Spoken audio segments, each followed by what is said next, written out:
Players Championship. Another just kind of packed event here. And listen, we hit some good stuff this past week. I actually made money in the bigger buy-ins, which is good. So we're just going to continue the process here. Pretty much the same cast of characters, except like I think Tiger's in this also.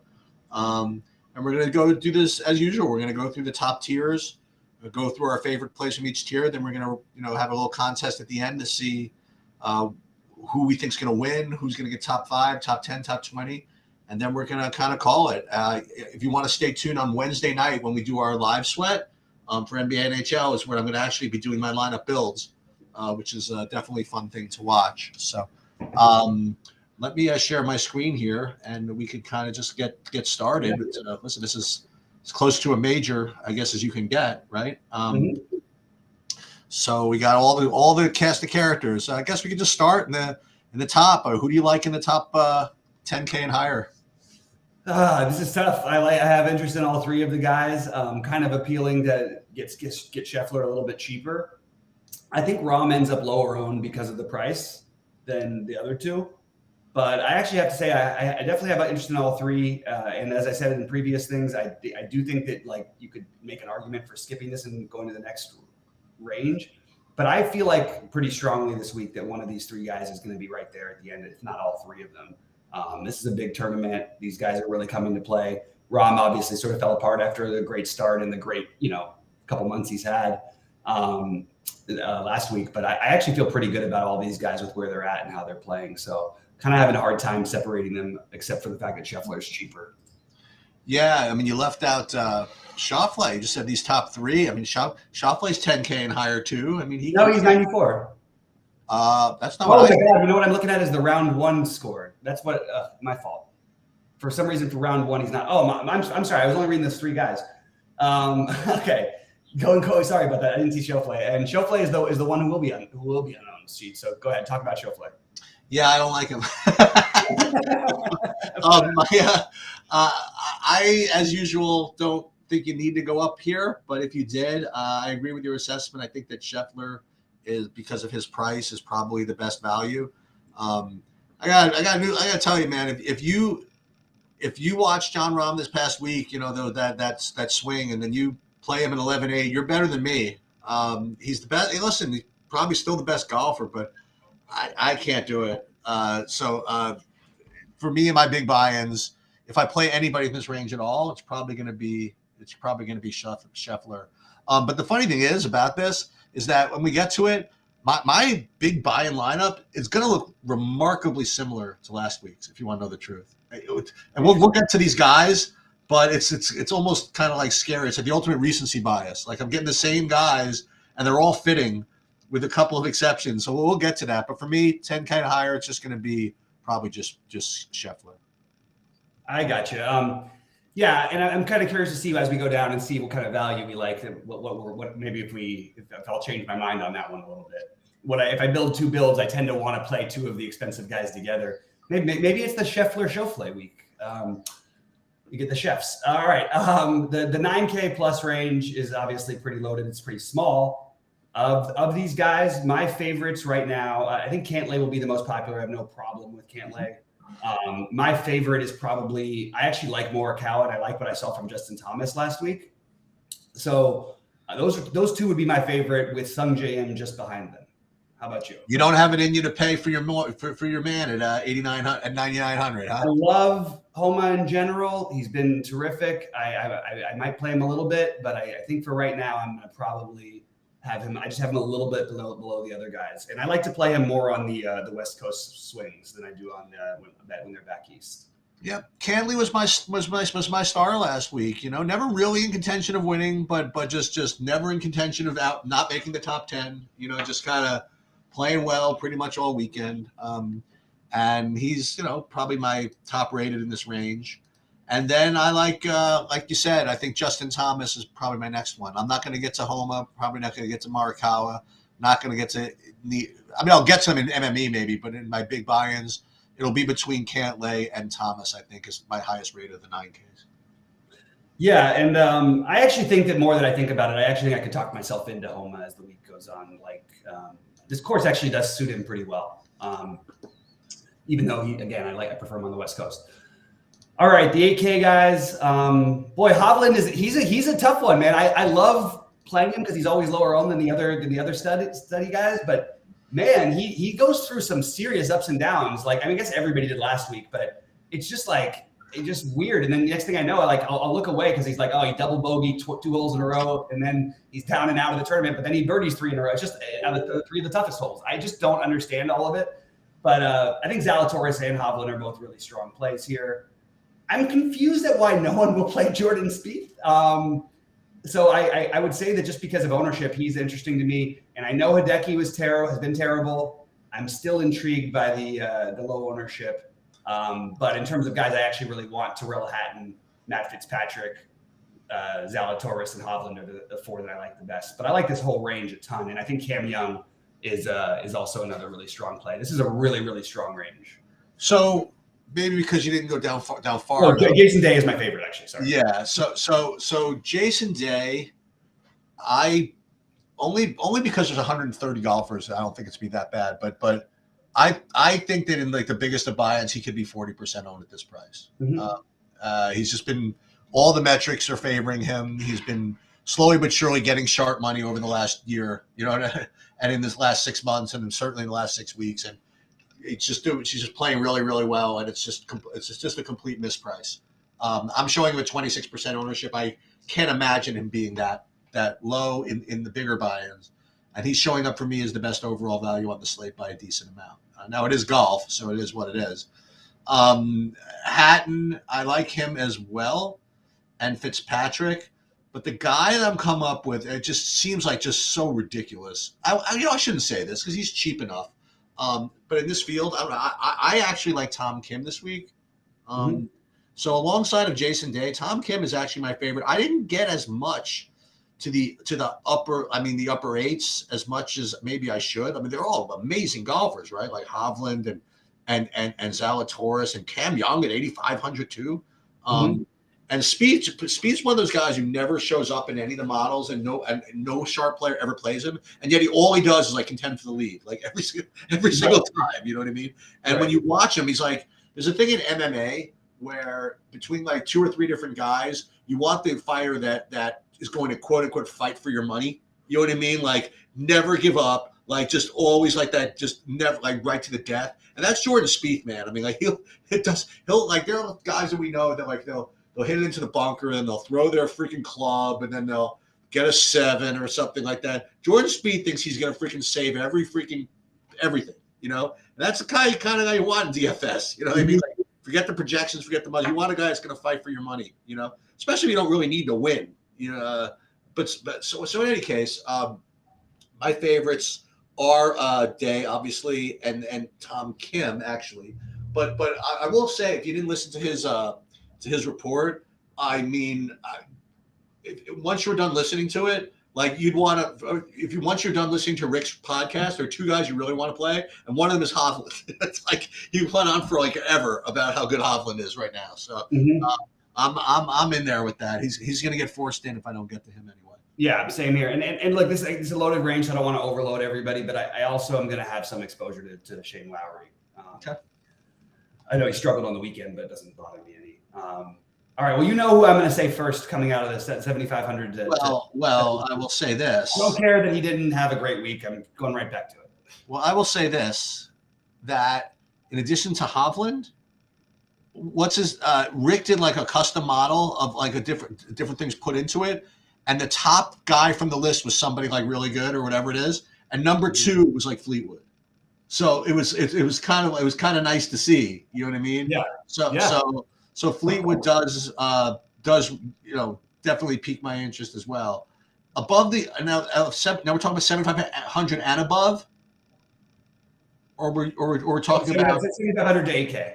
700 8K. So my top play in there is just literally the same guy I play every week, and that's Keegan Bradley. Who's my hero last week. He'll be my hero again. He is going to be 20% owned this week though, but in the big buy, and I'll probably end up playing him along with the other guy we'll get to when we get to the 7,400 below range, who's the other guy I play every week. But other guys I have rated, really is just one other guy I wanted to mention. That would be Siwoo Kim at 7,600. Mm-hmm. So between the Fleetwood, Siwoo Kim, and Keegan Bradley, those are the 7,500 to 8Ks. Do you like anybody else in that range? Yeah, I actually, I really like Sam Burns. I don't care how bad he's been. 7,800 is just sort of like alarming to see him at that price. I like Adam Scott, and I like Keegan Bradley as well. But Fleetwood is my main guy here, and I also like. I'm going to have some exposure to Thigala and Fowler. I know I'm naming a lot of guys, but remember, guys, it's a first look thing, so I'm not going to, you know. You're going to hear more names than you will at the end. All right, let's drop down to the 7 to 74. I can already guarantee you, Sheets. So just go ahead and say it. Who's your favorite play in this range, the 7K to 74? Well, I know you're going to say it. It's Keith Mitchell as usual. Yep. And he was perfectly fine for me last week. And dude, the guy hits a freaking mile. He beats. He's like in the top 5 like strokes gains off the tee every freaking event.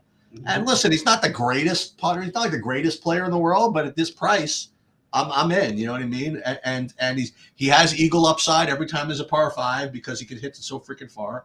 So I like him. And then the other guy under 7,500 I want to highlight is another guy I used to play more, but Corey Connors just seems a little too cheap, and he's playing better as well. So those are the two main guys, 7,500 and below or 7,400 and below. I'm interested in. Yeah, I agree with those two. I would throw in a little bit of the low-owned Alex Noren. I'm open to Russell Henley, by the way, too. He made a charge in this tournament last year. But Alex Noren, Minwoo Lee, and Sepp Straka would be my get different guys in this range. You named the other guys who I like. Does Tiger not play? Is he not playing this week? Yeah. Oh, is that?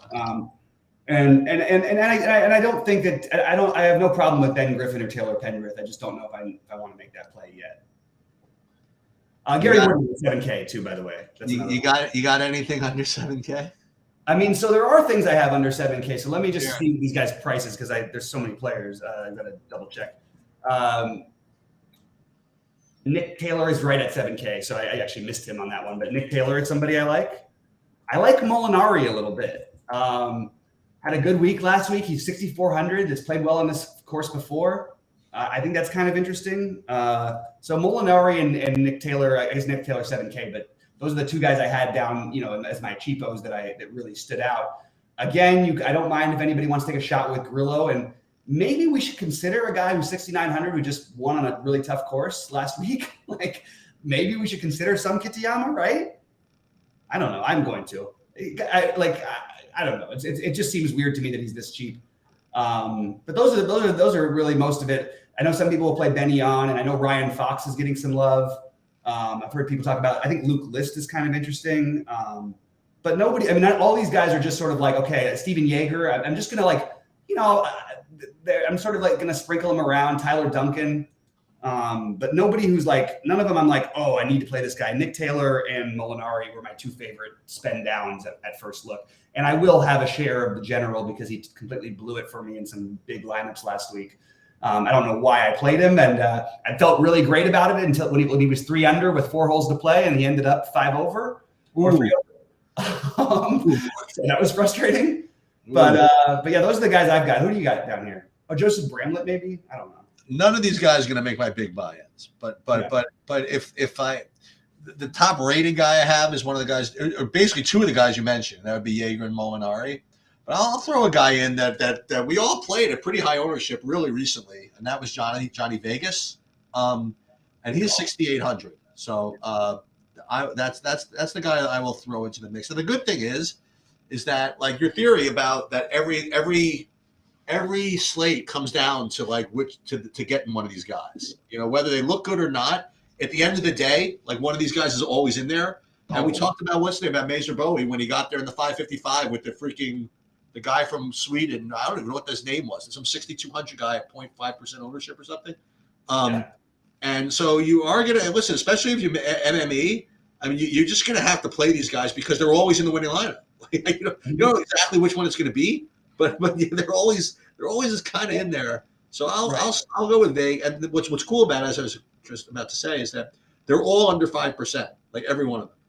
Yeah, no one's gonna feel like they wanted to, because you don't have to get down here. You know what I mean? Yeah, you don't have, right, exactly, and that's what keeps these. But who's to say, who's to say that Keith Mitchell hitting 400 yards is always going to outscore Joseph Bramley hitting 400 yards? You know what I mean? Right. At like 30 times the ownership, pretty much. You know what I mean? Right. So, yeah. So again, I heard some Ryan Fox love too. You could go back to your what's the name of that show with the hat guy? That guy? The Joel Damon, the show, the Full Swing. Swing Time, full swing. And one other thing about Emmanuel Grillo, again, I'm stealing from Rick Run. Feel free to join his site to pay him back. Is that Grillo last week apparently may have been the first guy ever, or at least in a long time, to lead the field in ball striking and be dead last in putting the same tournament. So that's very interesting. But that's to expect. Can I tell you? Yeah. All right. That's pretty much it. So let's go do our thing. And this is how you build like a portfolio of 10 golfers, right? If you want to do that, and 2 fades. So let me just ask you, who is going to win the tournament? Okay. I'm gonna actually go with. I was considering going with Rory. I think I'm gonna go with Scotty Scheffler. Well, F you then. Then I will go to Patrick Cantlay then. We're back on Cantlay. All right. So now anybody under 10K, or anybody, I guess, but under 10K somewhere. Well, actually, it's got to be under 10K to make the top 5. To make the top 5, I'm going to say Zalatoris. Yeah, I'm gonna chalk it up a little bit. Meaning that I'm gonna take a guy over 9K. I will say Justin Thomas. That was my other one I was gonna pick. Okay, I feel very good about that. So now under 9K to make top 10. The chalk answer is easy. The one I want to pick is different. I'm going to say Hovland. I really am tempted to say Fitzpatrick. The only thing I hate about Fitzpatrick, he's always high owned, and he doesn't, like, his type of style doesn't equate to large scoring numbers. Now he's good at avoidance, which is, good for things, but he doesn't like if he's -4 or -5 at the end of a tournament, he's going to be one of the lower scoring -4, -5 guys out there. But anyway, I just want to throw that out there. Sorry, go ahead. Who's your guy? I'll tell you, it's a tough sell to get either of the guys I'm thinking about to go top 10. Seems so weird. Although Jason Day is like a great play, get him the top 10 is just asking for it. And Terrell Hatton's just got a bad attitude. I'm gonna go with Tom Kim. I'm gonna take a shot. Wow, you took somebody. You're making me all these great names, and I actually do like Kim. I mean, he's just dude, I thought about that because I was about to say Jordan Spieth, but if I did it, then I'd have to play him. I'm gonna play a little bit of Spieth. Right. I am obviously gonna take Fleetwood under 8K. Oh, that's this. So everybody keep in mind, this is under 8K to make the top 20. He's gonna take Fleetwood, and I am going to take what's his name? I don't know. I know it's him and Mitchell. I have to. They're both kind of like my heroes here. Yeah. Well, Keegan Bradley. He went to St. John's. I'll go Keegan Bradley. Okay. All right. But Under 7K to make the cut. My pick last week for this, I think, is still on the course. I had Taylor Pendrith. I think he was like plus 30 or something like that. I don't know exactly what he was. Oh, man. So I will go. Boy. Webb Simpson is 68 freaking hundred. I know. I just noted. I think that's a good call, actually. I'm gonna pick him to make the freaking cut. How about that? Yep. Okay. I mean, I like the Webb Simpson thing. I actually put him on my list after we were done with it. I'm going to take Molinari. I do want to give a little love to Nick Taylor and Kitayama. I know Nick Taylor's 7K, but Kitayama 6,900. I think both those guys are very reasonable as well. So who's missing? Over 9K to miss the cut. This is, I think, an easy one. You think it's easy. I know who you're going to take. I mean, there's no other. I mean, I don't know who else I could pick. It's so hard for these guys to. All right, I'll let you take Sungjae, and I'll take. That's not who you're gonna take. Well, okay, go ahead. I thought that's who you were gonna take. Who are you gonna pick? I don't know. Maybe I'm hustling you. I don't know. Maybe. All right. Well, I still actually am going to take Finau. Yeah, I'm gonna take Homa. Okay, I thought that was what you were gonna. I thought that was, once I knew the non-Sungjae, I figured it had to be. Yeah. But anyway, guys, we'll be live at 8 Eastern. We'll talk. We'll do a sweat show, and then we'll do our final golf thoughts. Wait, hold on. Let's translate what he's talking about. So 8 Eastern meaning what? 8 Eastern Wednesday night. So 11 Eastern. I'm sorry, 11 Eastern Wednesday 8 night. Pacific. Excuse me. Yeah, sorry. And yeah. all right, that'll do it. Good luck, everybody. Should be a fun one. Good luck, everybody.